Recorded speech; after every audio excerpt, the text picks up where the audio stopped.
Está nas mãos da doutora Glócia Lima, do vazio existencial à espiritualidade.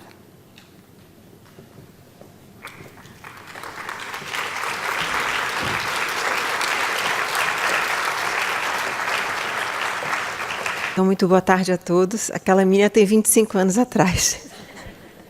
Foi uma bondade do Lucas.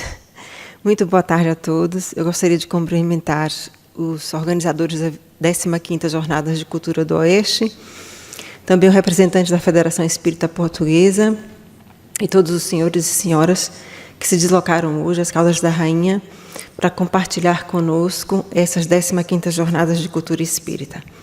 Gostava também de vos dizer que é com muito gosto que aceitei hoje esse desafio de vos falar sobre esse tema que para mim foi um tema desafiante. Eu partilhei com algumas pessoas, enquanto eu estava fazendo este tema, que é um tema profundo e que vou partilhar convosco, porque faz parte também do meu dia a dia, contactar com esse sentimento de vazio existencial que muitas vezes é partilhado com os meus doentes na clínica psiquiátrica, na clínica em psicoterapia, quando as pessoas se defrontam com este sentimento profundo, muitas vezes, de incógnita em relação ao que fazer face a situações que muitas vezes se deparam quando são confrontadas com dores muito fortes durante a sua vida, com perdas muito agudas, ou com aquele sentimento profundo de o que fazer quando não tem os porquês face a situações durante a sua existência para as quais não tem resposta.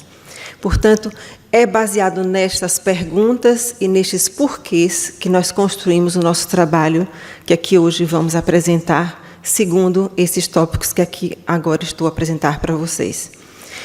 E refletindo sobre o vazio existencial e também sobre a espiritualidade, me deparei que não poderia de construir essa palestra sem vos trazer algo sobre aquilo que foi um conceito básico e que influenciou profundamente o pensamento contemporâneo na tradição intelectual do nosso Ocidente a partir do século XVIII, que foi o niilismo. E, de repente, um dia estava a pensar e a refletir assim, o Lucas está a atazanar a minha cabeça, a perguntar, Gláucia, quando é que mandas a palestra? E eu pensando, meu Deus, como é que eu vou construir essa palestra? Como é que eu vou falar para aquelas pessoas sobre o vazio existencial? E, de repente, me veio à cabeça, eu tenho que falar sobre o niilismo.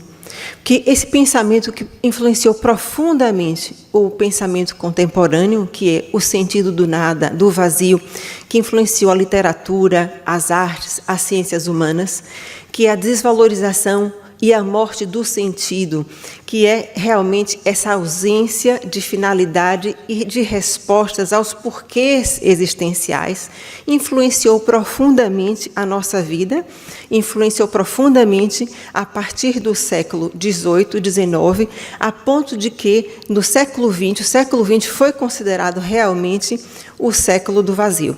Profundamente influenciado, a partir da Revolução Francesa, pelo niilismo, que é exatamente este sentido de vazio, do nada, da falta do sentido para a vida.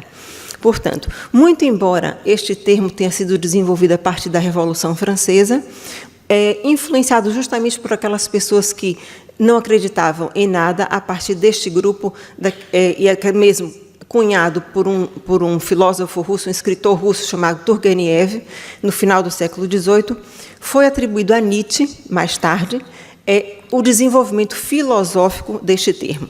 Então, eu trouxe aqui algumas questões que nós podíamos aqui elaborar um pouco, porque, apesar de que o niilismo veio acabar com o sentido da vida e dos porquês da nossa existência, existia um sentido, um movimento positivo no niilismo, que era justamente aquele sentido de que convocava o homem ao sentido de responsabilidade e liberdade pela sua consciência. Por quê?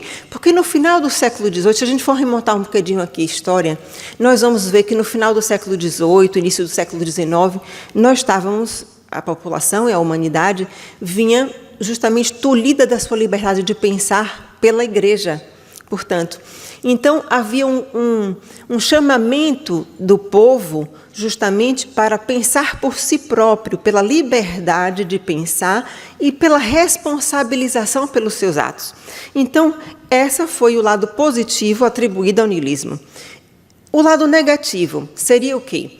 Nós não precisávamos mais da igreja e dos valores morais, nós não precisávamos mais de Deus. Então, o lado negativo era exatamente a destruição da necessidade de Deus.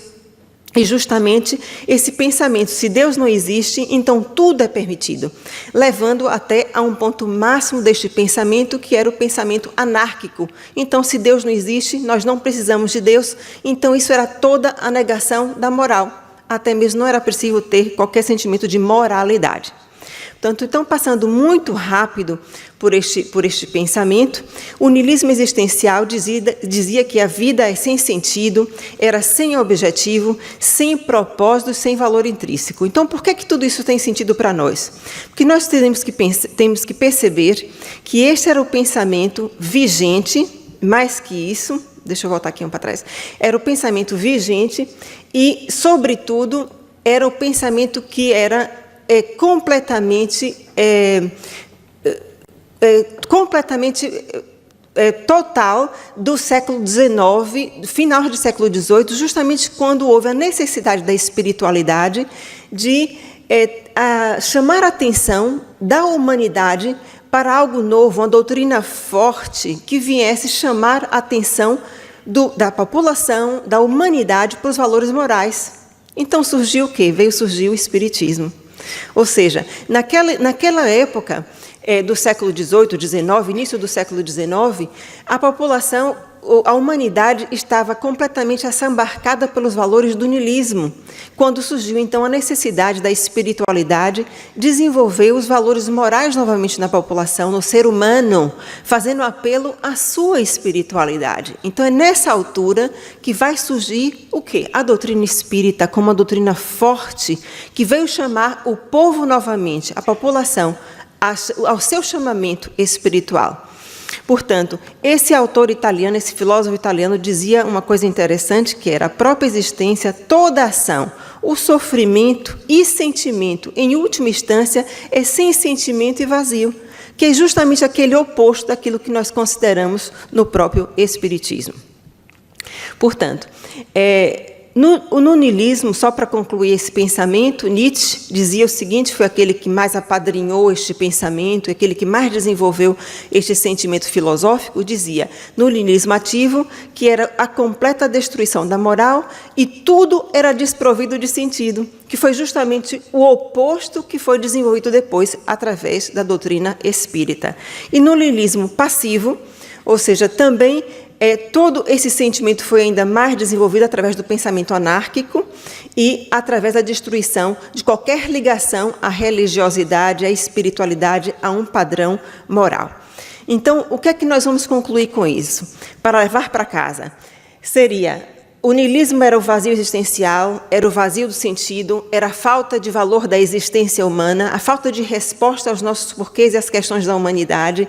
Ele atingia o seu máximo, o seu cume, através da negação dos ensinamentos cristãos.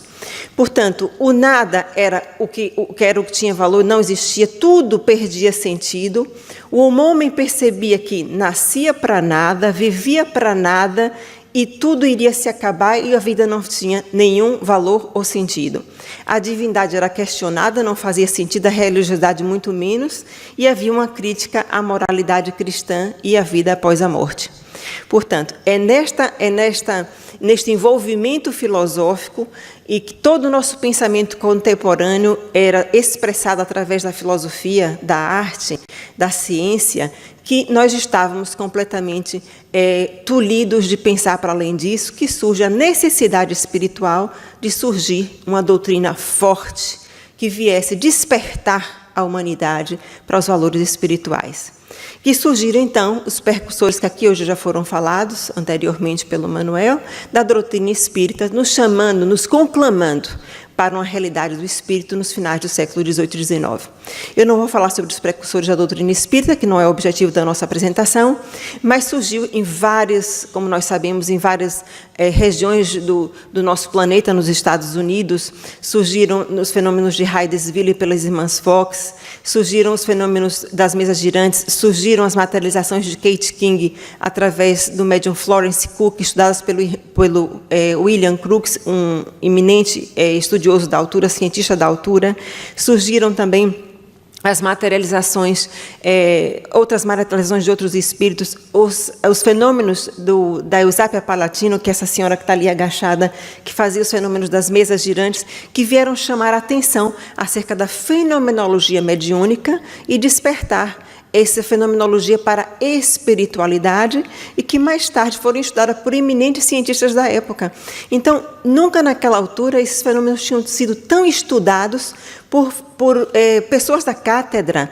Por exemplo, Alexandre Aksakov, César Lombroso, que era um criminalista, psiquiatra, que estudou esse fenômeno e pôde depois aferir uma materialização, inclusive da sua própria mãe, quando ele negava estes fenômenos, veio afirmar, escrevendo 2 livros, um negando e outro afirmando a existência dessas materializações, por Charles Richer, Henrique Morcelli, Pierre Curie, que foi prêmio Nobel também. Portanto, esses fenômenos foram aferidos, estudados, e a espiritualidade surge depois, afirmada através da doutrina espírita, através da codificação do espiritismo, em 1857, através do eminente Hipólito Leal Denisard Rivail. Portanto, isso para nós não é novidade, mas veio nos trazer a imortalidade da alma através do estudo do espírito, da revelação da espiritualidade, através da realidade do espírito, da existência de um corpo espiritual, da pluralidade das existências, da pluralidade dos mundos habitados e da lei de causa e efeito. Isso para nós é muitíssimo importante, porque vai nos dar muito sentido à nossa própria existência. E é uma doutrina que vai falar de 2 coisas que aqui já foram faladas hoje, da nossa liberdade e da nossa responsabilidade. Nós costumamos dizer que a doutrina espírita é uma doutrina de liberdade, mas também uma doutrina de responsabilidade. Porque nós aprendemos que tudo nos é lícito, mas nem tudo nos convém, porque nós temos a lei de causa e efeito. E tudo nos faz sentido, porque nada nos acontece por acaso. Então, através da doutrina espírita, eu vou chamar aqui a atenção de 2 conceitos que, para mim, é importante para nós entendermos o sentido da vida e o que é que nós estamos aqui a fazer. E quando falamos em lei de causa e efeito, nós falamos também na transitoriedade do sofrimento humano. E esse conceito é muito importante quando nós falamos e nos diz respeito a como nós encaramos o sofrimento em nossas vidas. Diz respeito ao fato de quando nós somos acometidos por algum sofrimento e muitas vezes alguma perda, há algo que em nossas vidas parece nos transportar para uma dimensão da dor e algo que nos ultrapassa a nossa capacidade de lidar com a nossa dor. Muitas vezes também, e alguns de nós com certeza nessa sala, pode também já ter sentido isso. Um momento em que nós dizemos assim, mas eu não aguento viver. Qual o sentido da minha vida?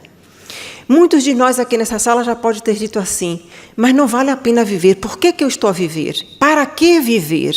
Qual o sentido da minha existência depois desse sofrimento? Depois de uma perda, de uma grande perda, principalmente quando nós perdemos entes queridos, principalmente quando nós não perdemos pessoas muito amadas, sem as quais nós pensamos que não sabemos viver, ou após um diagnóstico profundo de uma doença, após a qual nós pensamos que não saberemos sobreviver, ou após um sofrimento mantido e constante que nós não sabemos ultrapassar. E não sabemos qual vai ser o seu fim. Então, muitas vezes nós pensamos, eu não sei viver assim, mas vale a pena morrer. E essa transitoriedade da vida que nós pensamos que não iremos ultrapassar esse sofrimento, nos dá um acalento na doutrina espírita, porque sabemos que esta vida é transitória e todo sofrimento tem fim. E a doutrina espírita nos dá essa dimensão. Nos dá a dimensão de que todo sofrimento é passageiro, porque esta vida é transitória. E isto é muito importante, e aquilo que nos apazigua quando nós entendemos a transitoriedade do sofrimento. Porque entendemos que todo sofrimento é passageiro. E isso nos pacifica, e a grande luz que a doutrina espírita nos traz. Porque quando nós entendemos que nós estamos no sofrimento, mas todo sofrimento é transitório, é esta a primeira dimensão do sofrimento que nós temos que entender. Nesse momento, eu estou a passar por um momento de dor, mas o meu momento de dor não é eterno. Porque quando uma pessoa está a passar por um momento de dor e de sofrimento, normalmente está deprimido. E quem está deprimido não consegue enxergar uma luz no final do túnel, está preso ao seu sofrimento. Consegue ruminar pensamentos negativos, olhar para o passado, mas não consegue viver um momento do futuro com luz, haver uma luz no final do seu túnel com um pensamento positivo. E essa dimensão que o Espiritismo nos traz, que é: eu vou ultrapassar isso, mas mais à frente, não como um movimento compensatório, mas como uma libertação desse sofrimento, eu vou me libertar deste sofrimento, porque esta vida transitória é uma passagem. E esta dimensão de que estamos aqui, mas essa não é a nossa verdadeira vida, é somente uma passagem de aprendizagem e uma escola onde estamos a treinar os nossos afetos, a treinar papéis, é uma dimensão de transitoriedade importante para nós entendermos o nosso sofrimento. Uma outra dimensão que é importante quando nós entendemos o Espiritismo é a dimensão da responsabilidade. E essa dimensão da responsabilidade é muito importante para nós entendermos o sentido da nossa vida e da nossa existência, das nossas dores e do nosso sofrimento. E essa dimensão da responsabilidade vai nos chamar a nossa atenção para uma outra questão que é muito importante, que nós somos os autores do nosso destino.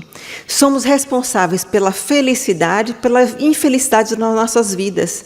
Então, cabe a cada um de nós transformar as nossas vidas num palco de realizações mais felizes. Então, não vale mais aquela posição do coitadinho que, por que me aconteceu isto? Porque eu sou infeliz e só coisas más me acontecem. Por que tudo me acontece e não acontece ao outrem? Porque eu sou responsável pela minha existência e o meu presente é somente o meu passado vivido no momento à frente. Eu estou a viver agora o meu presente, que será a 1 minuto à frente o meu passado vivido. Então, se eu quero um presente mais feliz, cabe a mim realizá-lo no meu presente, aqui e agora, nas minhas realizações. Todos nós temos potencialidades que podemos realizar. E essas potencialidades é a nossa melhor ação no nosso presente. E cabe a nós fazer um presente mais feliz. Então, somos inteiramente responsáveis. E quando nós entendemos isso, não cabe dizer assim: Deus foi injusto comigo, Deus me castigou. Então, cabe a Deus resolver. Vou fazer promessas para que Deus resolva o meu problema. Vou ao centro espírita para que os espíritas resolvam. Nada disso vale a pena. Quem vai ao centro espírita para que os espíritas resolvam, desista de ir. Porque nenhum espírito vai resolver os nossos problemas. Nós vamos resolver os nossos problemas no momento que nós formos responsáveis pelos nossos problemas e pelas nossas ações, com atitudes mais saudáveis, mais responsáveis e mais inteligentes relativamente às nossas atitudes e comportamentos mais saudáveis. Isso vale para todos os níveis das nossas emoções. Viktor Frankl disse uma coisa muito interessante, que o ter sido é a forma mais segura da forma de ser. Ter sido é a mais segura forma de ser. Isso ele quis dizer o quê? Que o nosso passado é a forma mais presente de ter construído o nosso presente. Porque nós estamos constantemente construindo o nosso passado através das nossas ações. Portanto, e se a vida tem aspectos transitórios, não vale aquele ditado: nós só vivemos uma vida. Por isso, vamos desbundar, desculpem o termo.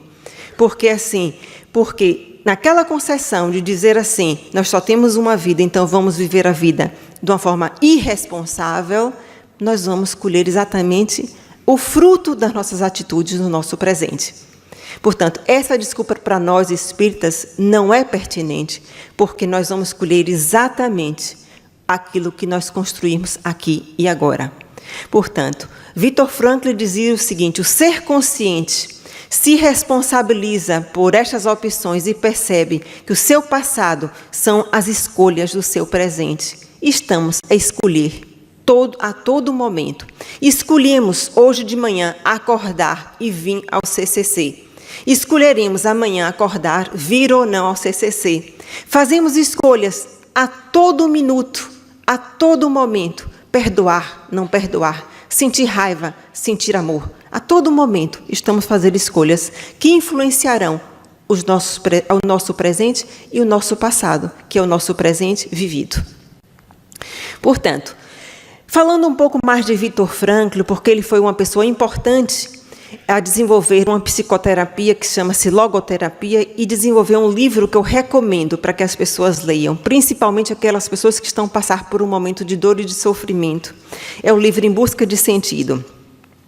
Viktor Frankl, ele foi este cidadão, que eu vou mostrar mais uma vez, simpático, portanto, e este psiquiatra, ele viveu no tempo da guerra, ele foi prisioneiro num campo de concentração, viveu momentos de dor muito intenso e ele desenvolveu depois um ramo da psicoterapia que ficou conhecida como uma terceira escola vienense de psicoterapia. Foi professor de neurologia, foi professor de psicoterapia e conseguiu sobreviver de vários campos de concentração, depois da Segunda Guerra. Portanto, onde ele perdeu a mãe, o pai, a irmã e a esposa. Portanto, o Viktor Frankl, ele desenvolveu essa psicoterapia que chama-se logoterapia ou terapia do sentido.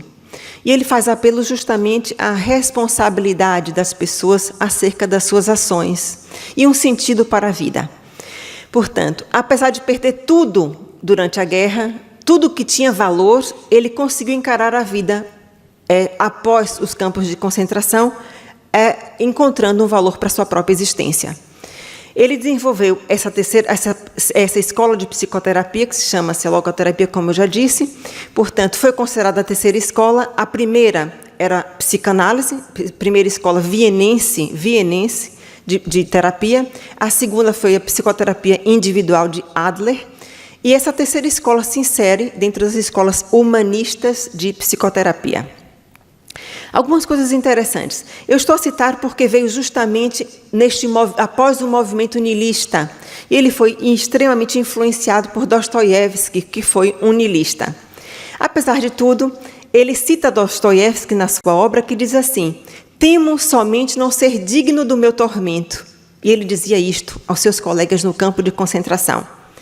Temo não somente não ser digno do meu tormento num campo de concentração, após o qual ele viveu emoções de profunda dor e sofrimento. E ele dizia o seguinte: o sofrimento faz parte da vida de alguma forma do mesmo modo que o destino e que a morte. E muitas vezes essa diferença de atitude é que nos coloca a pessoa de uma forma diferente face à vida. Portanto, porque para nós o sofrimento faz parte das nossas vidas, como também a morte faz parte das nossas vidas.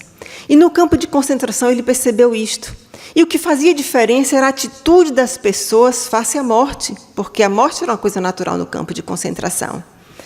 Portanto, então ele percebeu que isso é que fazia diferença nas pessoas, é como as pessoas se colocavam face ao sofrimento. E ele descobriu que isso era verdadeiramente o que fazia sentido diferente na vida das pessoas.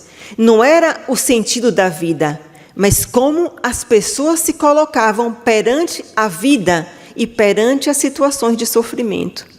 Então, mais valia as pessoas se questionarem durante a sua existência, não sobre o sentido das suas vidas. E se calhar valeria a pena perguntar: será que as nossas vidas têm muitos sentidos? O que valia a pena perceber era como nós nos colocamos face aos acontecimentos difíceis aos quais nós somos colocados. Porque isso é que nos fará a diferença, tal como ele foi colocado no campo de concentração. E ele dá um exemplo muito interessante quando ele passou muitos momentos de fome e tinha edemas nas pernas e tinha que acordar de manhã, de madrugada, para trabalhar no campo de concentração. E ele virou para um colega e disse assim, que tinha muitos edemas de fome. E disse assim, como é que você trata o seu edema de fome? Ele disse, chorando. Ele diz assim, eu choro as minhas dores. E ele disse, é preciso às vezes chorar as nossas dores, sem ter medo de chorar as nossas dores. Então, muitas vezes, é como nós nos colocamos face aos momentos de dor. É preciso chorar, às vezes é preciso chorar, é preciso fragilizar-se, mas é preciso sobreviver. E é como nós nos colocamos face às nossas dores, sem nos deixar sucumbir. Porque todos nós temos sofrimentos, porque vivemos num mundo de provação e expiação ainda. Então, não há nenhum de nós aqui que não tenha sofrimento em nossas vidas. Não há nenhum de nós aqui que passemos incólume nas nossas existências sem sofrermos.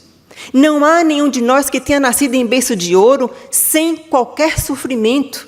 Não há, eu vos garanto. Mas a diferença está como nós nos colocamos face a esse próprio sofrimento. E essa é a diferença que fará no final das nossas existências.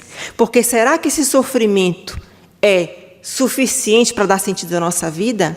Talvez seja. Mas não é só o sofrimento que dá sentido à nossa vida. O belo, a arte.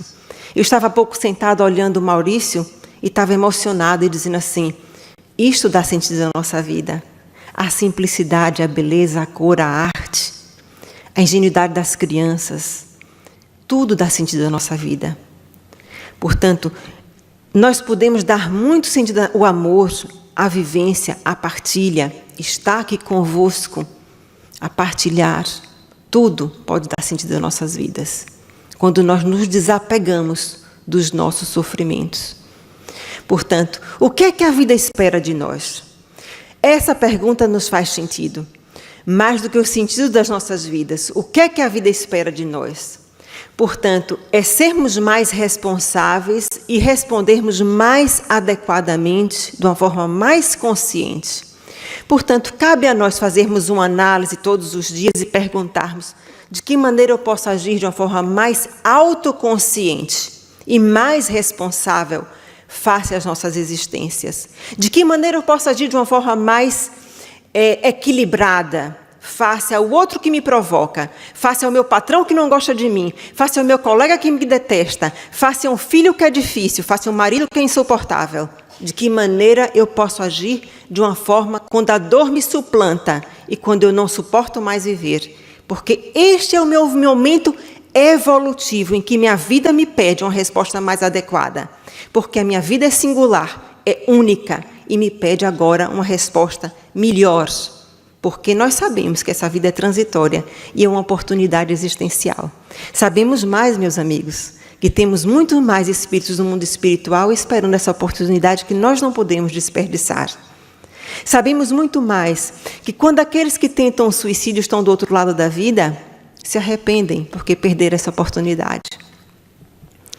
Portanto, o que é que a vida espera de nós? Diante do sofrimento, nós não podemos desperdiçar e ter a coragem de sofrer e não sucumbir, sabendo que não estamos sós, apesar de muitas vezes essa dor parecer nos suplantar. Vamos lembrar que nunca estamos sós. Estamos acompanhados, porque não viemos só a esse mundo. Fizemos um plano existencial, fizemos um plano de vida e temos a espiritualidade amiga que nos ampara. Às vezes esquecemos desses detalhes quando estamos perdidos na nossa dor. Portanto, Viktor Frankl uma vez também nos deu um exemplo de que tinha dois amigos quando estavam abatidos e pensaram numa tentativa de suicídio, num momento de dor extrema, e pensavam em suicidar-se, quando pensavam que nada mais os esperavam. E ele deu um exemplo de que, saindo do campo de concentração, um deles já não esperava, mas tinha um filho que estava à espera. E o outro, conseguiu realizar uma grande obra. E eu vos digo o seguinte: quem tem um porquê pelo qual viver pode suportar quase qualquer como dizia Nietzsche. E muitas vezes as pessoas dizem assim: mas eu não tenho por que viver, não tem mais ninguém. Mas a gente nunca sabe o que é que nos espera do dia da manhã.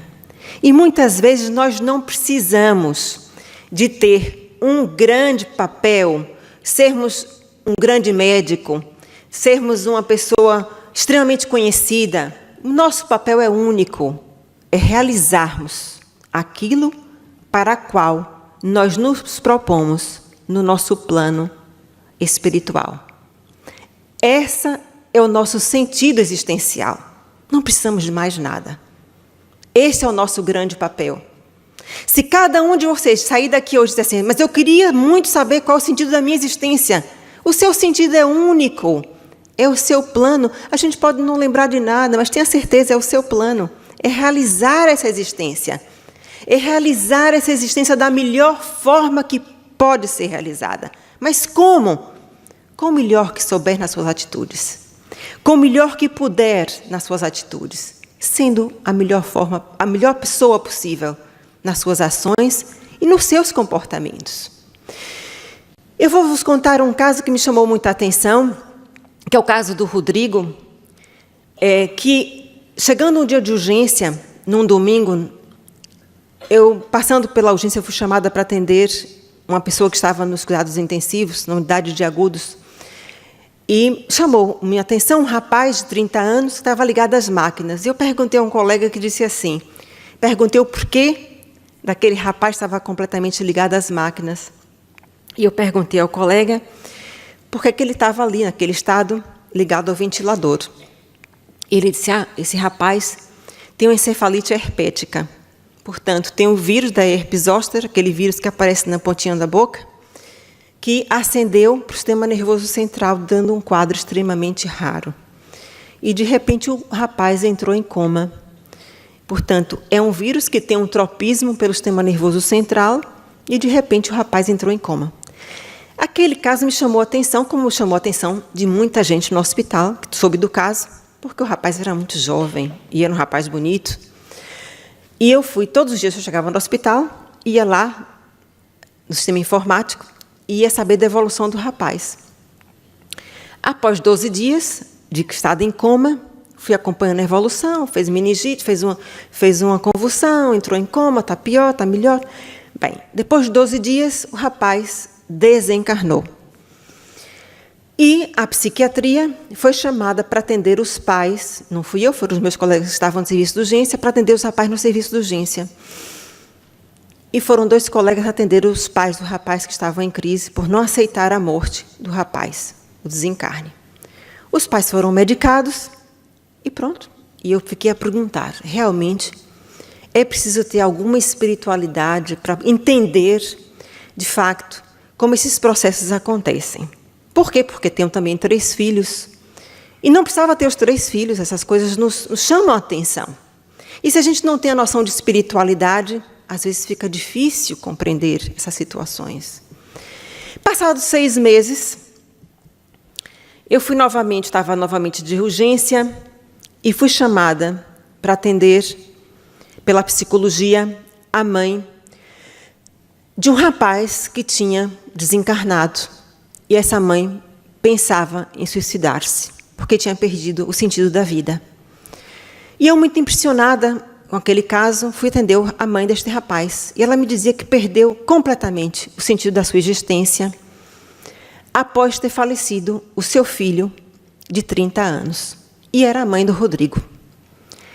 E eu disse assim, eu acompanhei o caso do seu filho porque me chamou muito a atenção. E era a mãe do rapaz.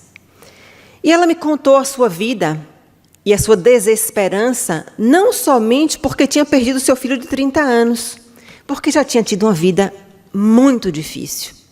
Ela disse que sofreu de violência doméstica, que viu desde criança sua mãe sofrer de violência doméstica, que ela tinha tido abusos sexuais na infância, que aos 18 anos ela pensou em suicidar-se, mas que não o fez.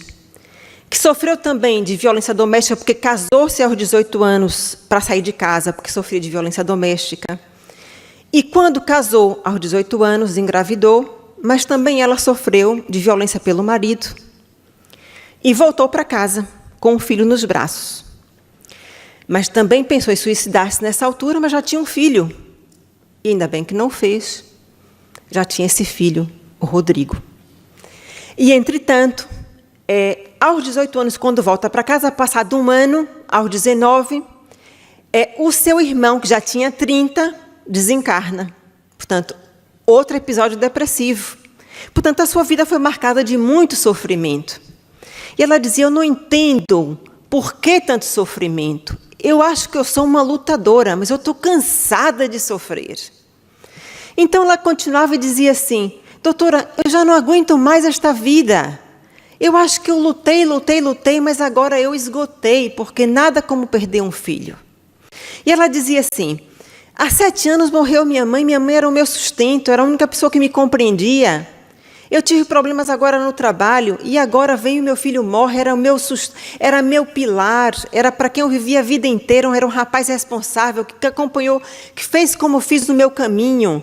E este meu filho era um rapaz responsável, saiu de casa aos 18 anos, já tinha uma família, e aos 30 anos morre dessa forma com encefalite herpética. Portanto, eu não tenho razão de viver. Mas eu não vou desistir, porque eu tenho um filho de 9 anos. E a gente pergunta o porquê, e se calhar a gente não sabe responder tudo isso. E se calhar, eu dizia assim, Fernanda, você tem um filho e tem mais uma razão de viver, porque você precisa cuidar desse filho.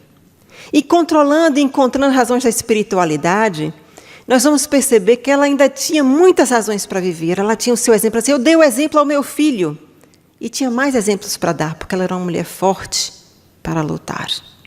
E muitas vezes, se a gente não tem essa noção de espiritualidade, é muito fácil a gente perder o sentido da vida e da existência. Eu trago-vos para aqui também, para exemplificar, e já estou muito perto de concluir a minha exposição, porque só me faltam 4 minutos, senão assim o nosso amigo Lucas me corta o microfone. Um exemplo que eu vou vos trazer também, de outro espírito, agora encarnado também, que é o Dr. Milhões, que é um médico, também nosso amigo, desta vez encarnado, que trouxe a sua vivência da espiritualidade para esta vida, e que um espírito, José Craveira, teve a felicidade de lhe presentear e lhe demonstrar esta vivência da espiritualidade. E como é positivo que nós possamos introduzir esta espiritualidade em nossas vidas e transformar as nossas vivências. Esta psicografia foi psicografada em reunião mediúnica aqui no CCE, por um médium moçambicano, por um espírito moçambicano, para um médico moçambicano. Diga lá, senhor doutor, como estão os pulmões? Ele, absorto, só pensava nos milhões. Queria ser rico, ter vida endinheirada, e os pobres doentes de alma desanimada.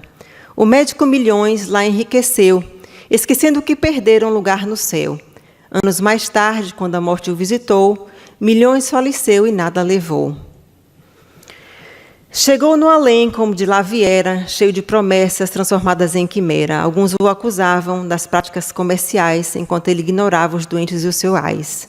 Milhões sem os milhões, não tinha pé de meia naquele plano espiritual, por onde a alma vagueia. Dona Lourdes, boa gente, por ele beneficiada, fazia profunda prece pela alma agora atormentada. Milhões sentiu alívio e ternura sem igual, ficou espantado ao saber da fonte banal.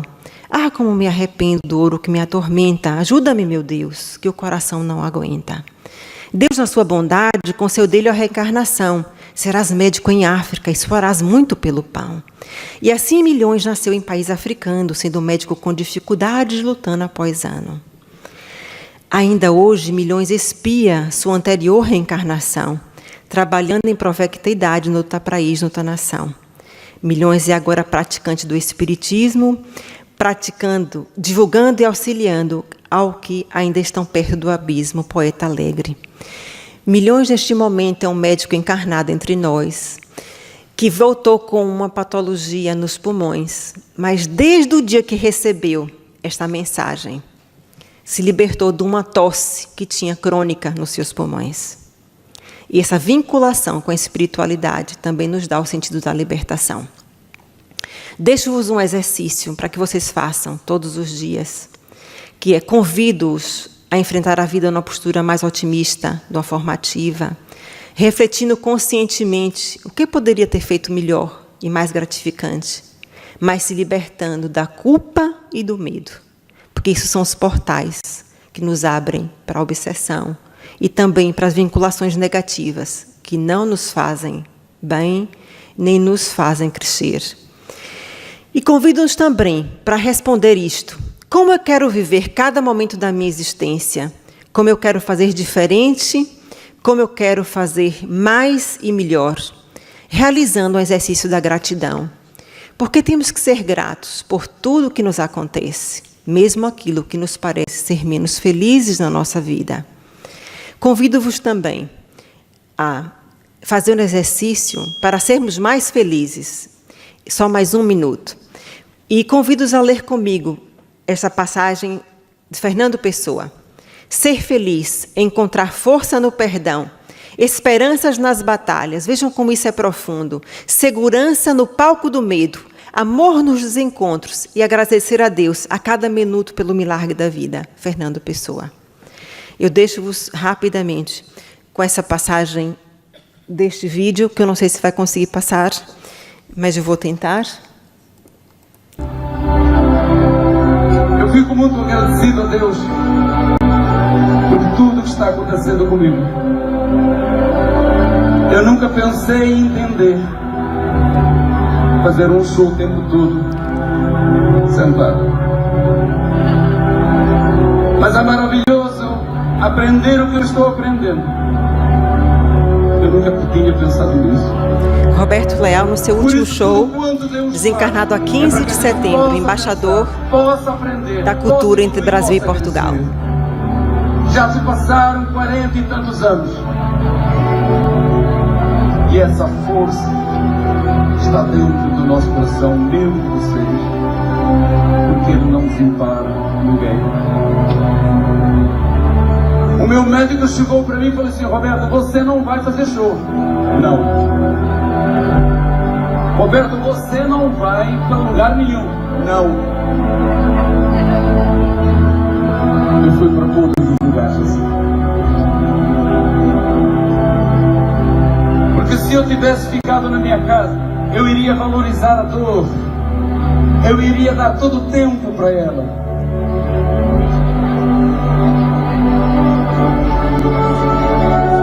Quando a gente liga, quando a gente dá muita força para o que não é bom, ele fica desse tamanho, fica grande, maior que nós. A dor não pode ser maior que a nossa alegria. E é por isso que eu quero deixar aqui um forte abraço. Que Deus abençoe vocês e que essa fé se faça presente em vossas vidas como tem sido na minha. Se não fosse essa fé desafiando a própria medicina, eu não estaria hoje aqui, não receberia o que vocês me deram. Vocês vão ficar todos comigo, porque eu vou levá-los no coração, de verdade. É o amor de vocês que me sustenta. É o amor de vocês. E ficou mesmo com o amor de todos vocês. Eu agradeço a todos vocês, gostaria de agradecer a todos vocês e dizer que o nosso maior desafio em cada momento das nossas vidas é sermos melhores a cada momento. Muito obrigado pela vossa atenção e peço desculpa à organização por este atraso de 3 minutos. Muito obrigada. Fiquem com Jesus.